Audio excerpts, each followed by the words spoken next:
Where's that treasure map? Arg, what's up, everybody? It's the Pirate Stacker coming at you. It's actually midweek, and the storm, the hurricane is coming, and I just didn't want to wait to film this video because I'm excited for a few reasons. One, I'm just super pumped about my Morgan collection.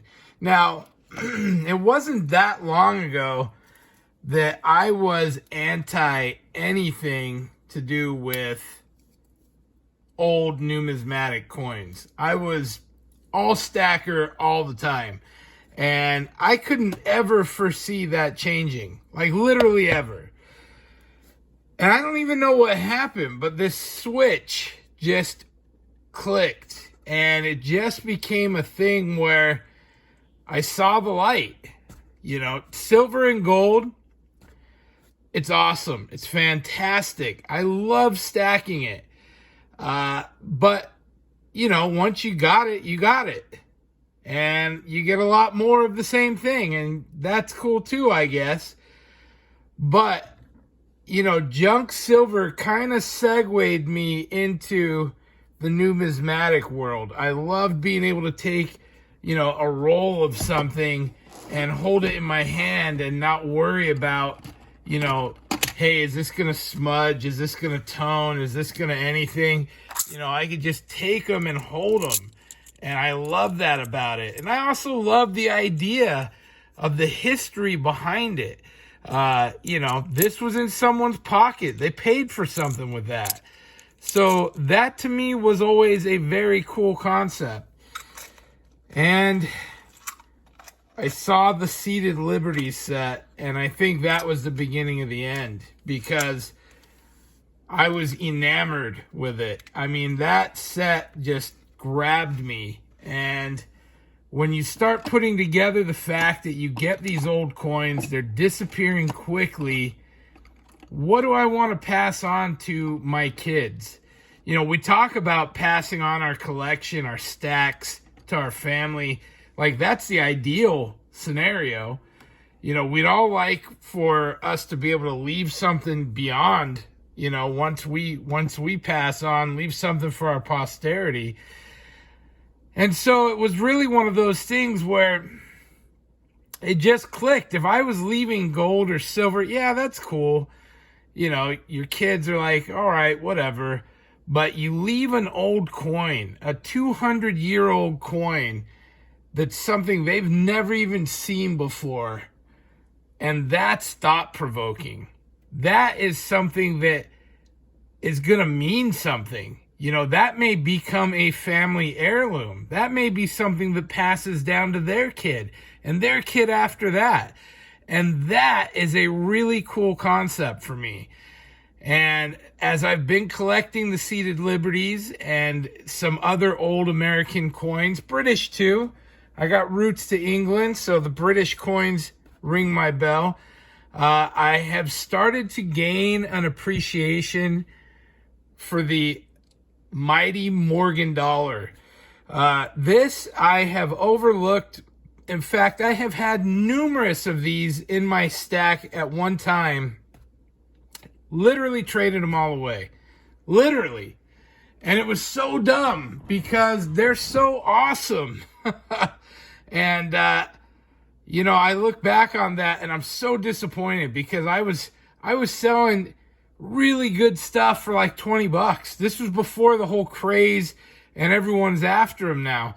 Now a $20 Morgan, you're nuts if you can even find a Cole slick one for $20.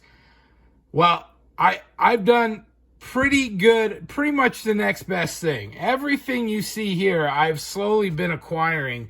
And in fact, the most expensive one, and I think there's like 2 of them in here, maybe 3 that I spent $30. The rest, $25.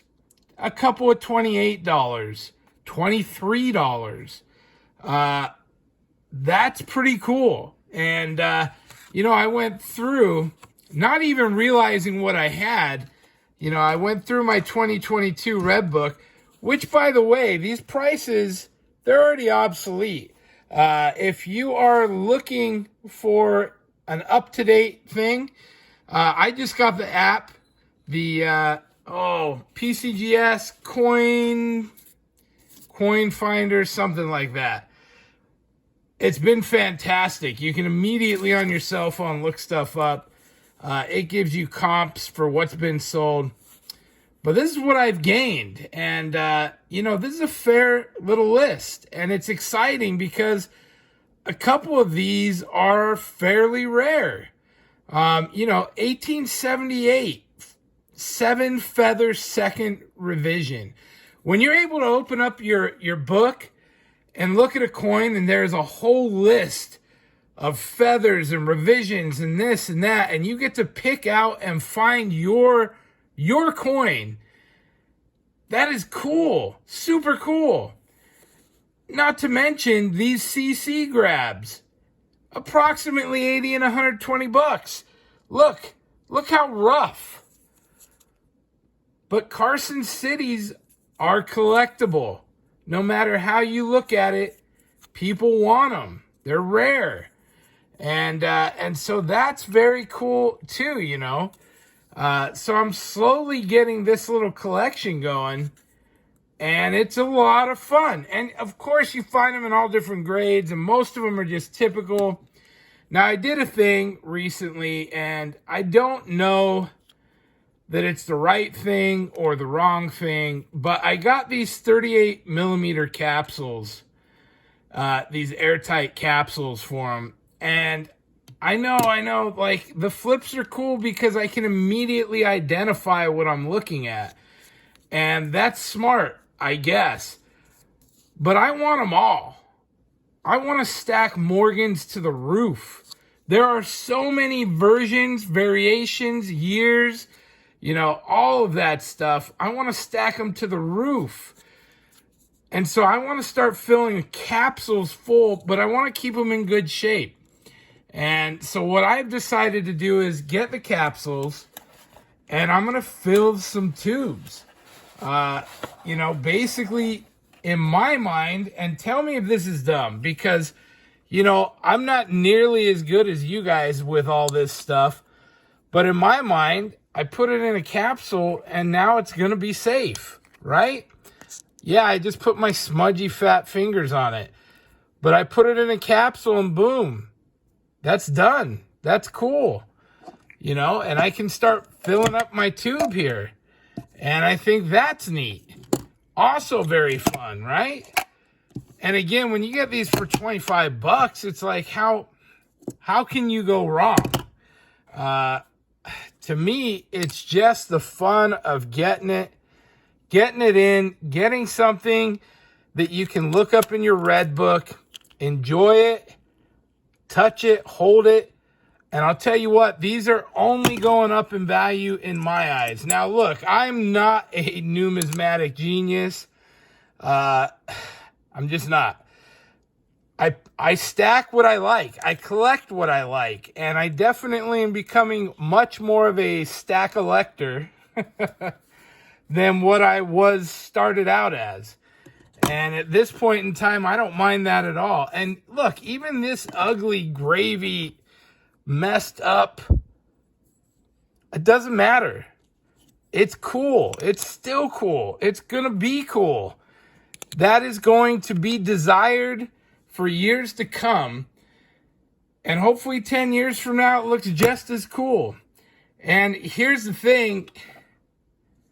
I'm busting them out because I just am that way.